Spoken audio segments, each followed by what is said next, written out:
Paper pencil academy में आज हम कक्षा 4 की एनसीईआरटी की पुस्तक का पाठ 7 दान का हिसाब के प्रश्न उत्तर करेंगे और आज के इस वीडियो में आपको इस पाठ से संबंधित एनसीईआरटी के सभी प्रश्नों के लिखित उत्तर मिलेंगे।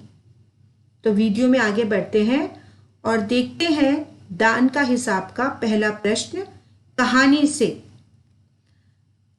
प्रश्न क है, राजा किसी को भी दान क्यों नहीं देना चाहता था?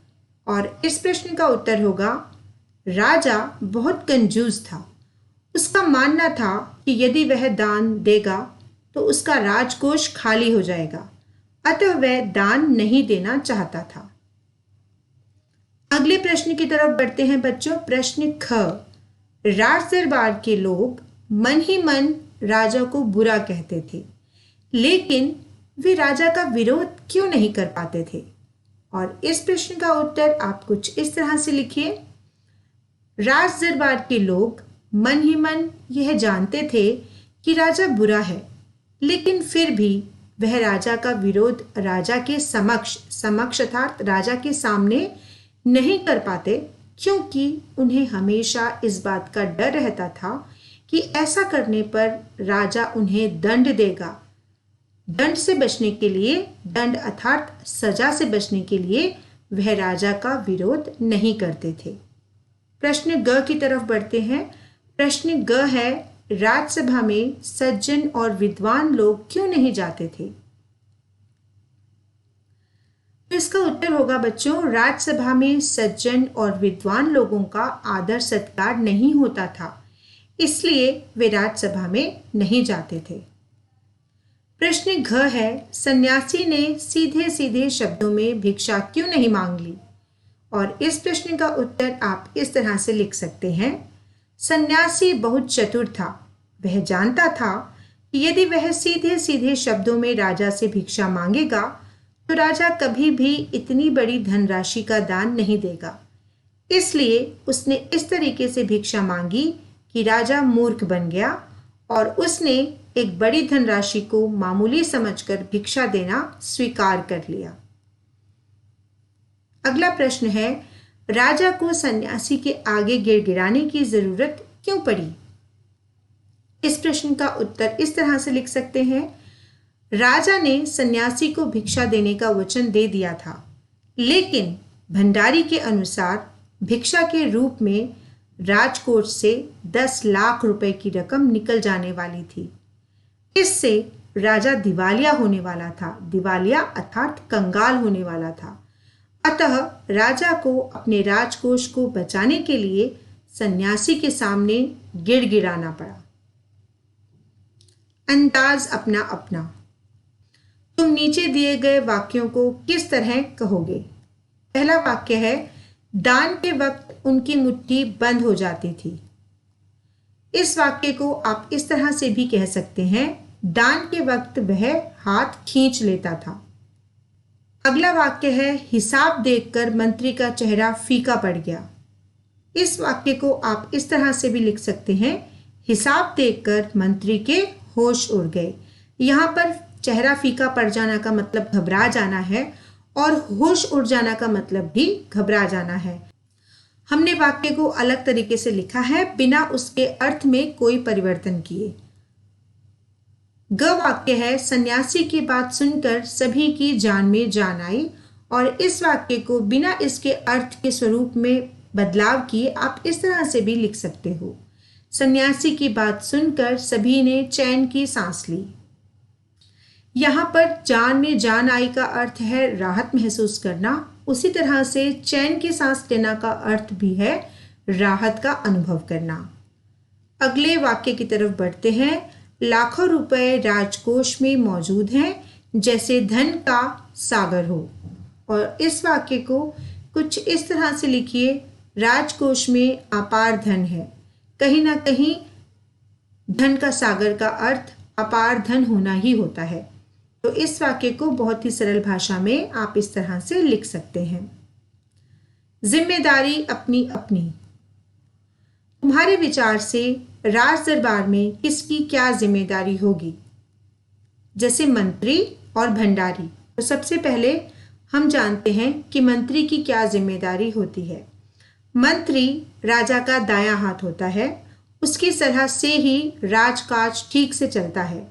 वह प्रजा सुखी रहती है। मंत्री की सलाह पर ही राजा अन्य कर्मचारियों की नियुक्ति करता है। अब हम जानते हैं भंडारी के कार्य को। भंडारी राजकोष अथवा खजाने की देखभाल करता है। वह राजकोष का हिसाब किताब रखता है। राजा के आदेश पर वह लेन देन करता है।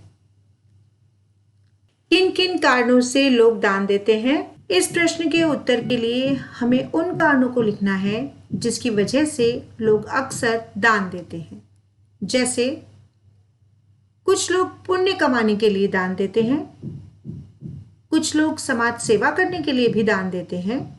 कभी कभी लोग धर्म के नाम पर भी दान देते हैं और कुछ लोग समाज में दिखावे के लिए तथा अपना नाम कमाने के लिए भी दान देते हैं। तो अक्सर यह कुछ कारण होते हैं जिसकी वजह से लोग दान देना पसंद करते हैं। कैसा राजा? राजा किसी को दान देना पसंद नहीं करता था। तुम्हारे विचार से राजा सही था या गलत? अपने उत्तर का कारण भी बताओ।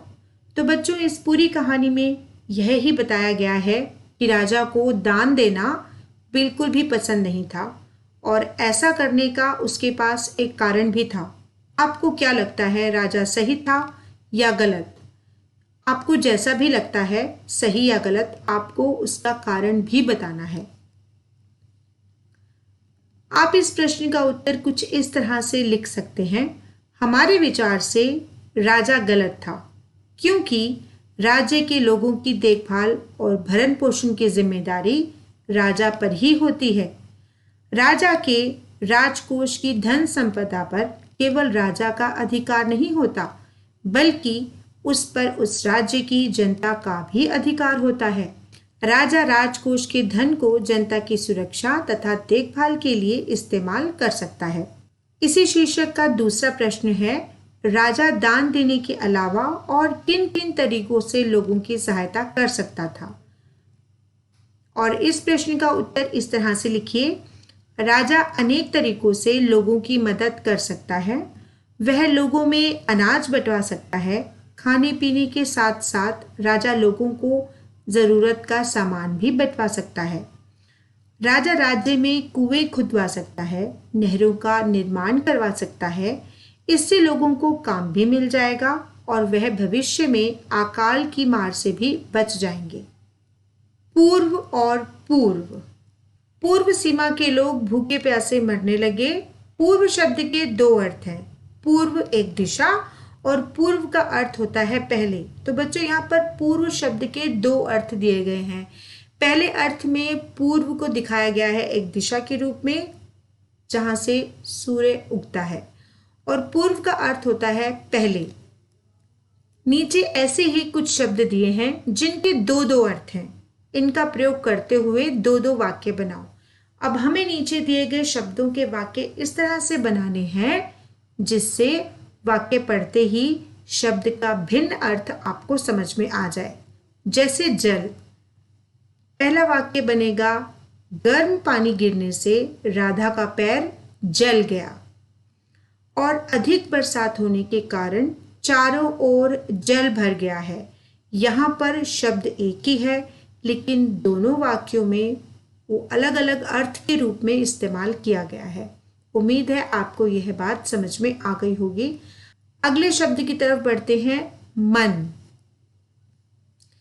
उसके आने की खबर सुनकर मेरा मन खुशी से भर गया। यह एक पहला वाक्य है। और दूसरा वाक्य है, बाजार से 4 मन गेहूं ले आओ।